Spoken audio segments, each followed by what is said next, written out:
Alrighty, so today we're going to go ahead and start talking about the chain rule.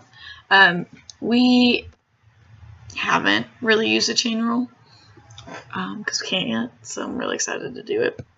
So without the chain rule, we can do things like take the derivative of x squared plus 1, take the derivative of sine and other trig functions, and take the derivative of other basic polynomials. With the chain rule, we can take the derivative of the square root of x squared plus 1. We can take the derivative of sine of 5x. And we can take the derivative of 5x plus 4 all to that third power without having to multiply it.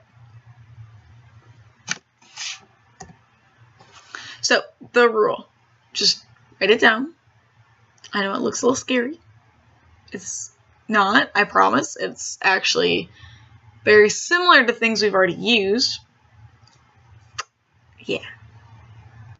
So we have d over dx of f of g of x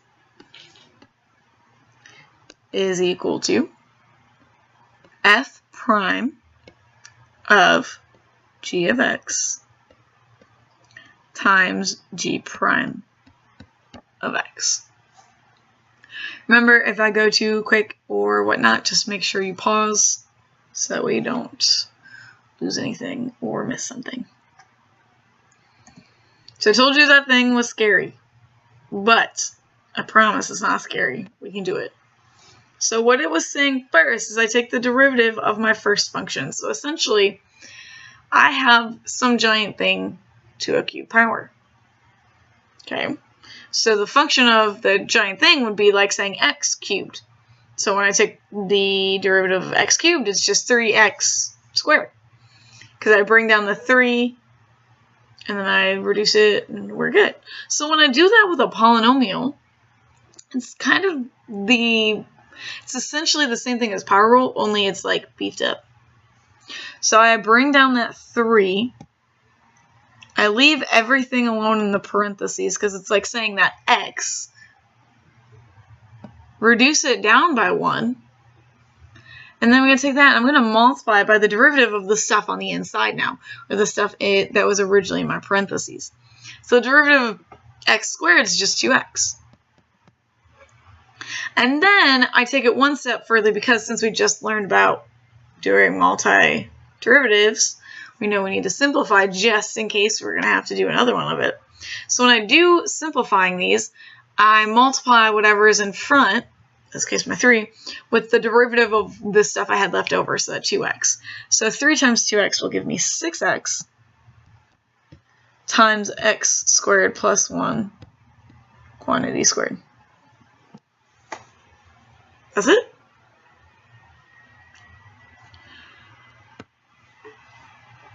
Same idea with the second one. So what we're going to do first is bring down that 3. It's essentially power rule, but beefed up. So 3 times whatever's in the parentheses, all to 1 less, so to the second power. And that's going to be multiplied by the derivative of the stuff in the middle, or in the inside. So 3 minus 4x. Go that one extra step to simplify it. Take this 3 and multiply it with whatever's back here. So I have 9 minus 12x times 3x minus 2x squared, quantity squared.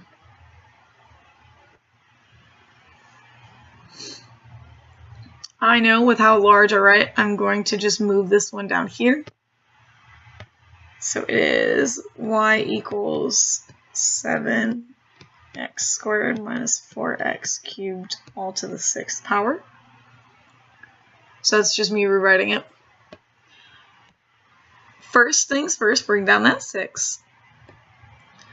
Leave whatever's in the parentheses alone. 6 minus 1 gives me 5. Now go ahead and take the derivative of what's in there, so it gives me 14x minus 12x squared. And we're going to multiply the 6 with this stuff here, which gives me some quite large numbers, but it'll give me 84x minus 72x squared, all times that 7x squared minus 4x cubed.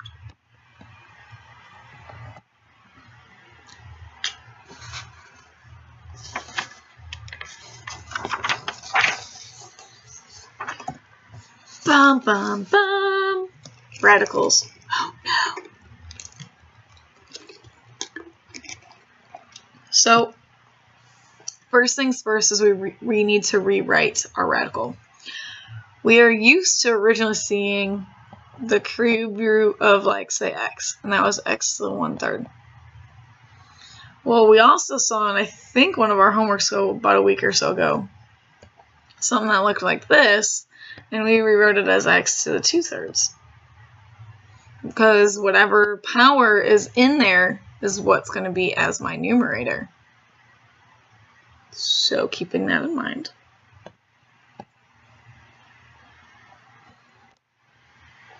I'm going to rewrite this one as x squared minus 1 all to the 2/3 power. So I'm bringing in that 3 as the denominator of my fraction.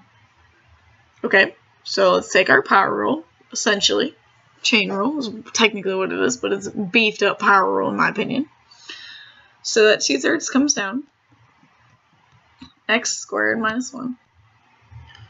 2/3 minus 1 gives me negative 1/3. Derivative of x squared gives me 2x. I'm going to move that up so you guys can see the rest of that problem. So I'm multiplying what's in back with what's in front. So 2 times 2 will give me 4. So I have 4x over 3 times this bad boy. Well, now that has the negative on it, so everything needs to go down to the bottom because of that negative. So it's going to be, what the heck? Stop making random dots. 4x all over 3 times x squared minus 1 to the 1/3.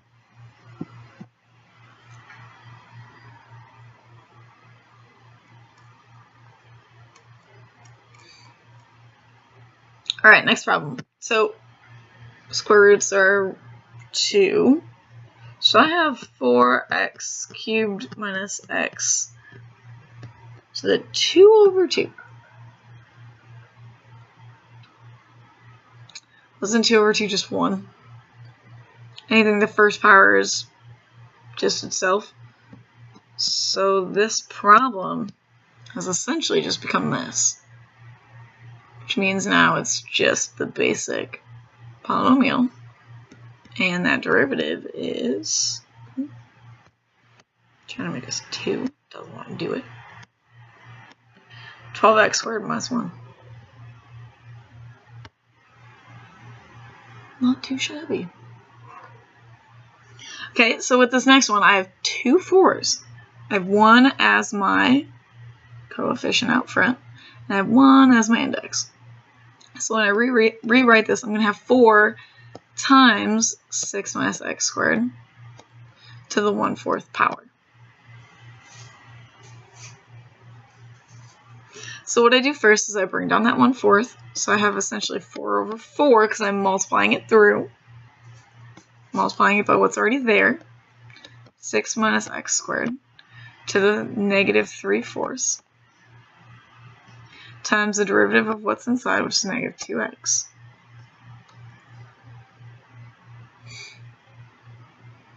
Now this essentially turns into 1.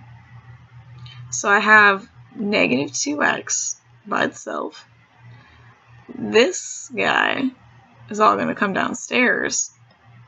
So he turns into 2x, negative 2x, excuse me, over 6 minus x squared to the 3/4 power.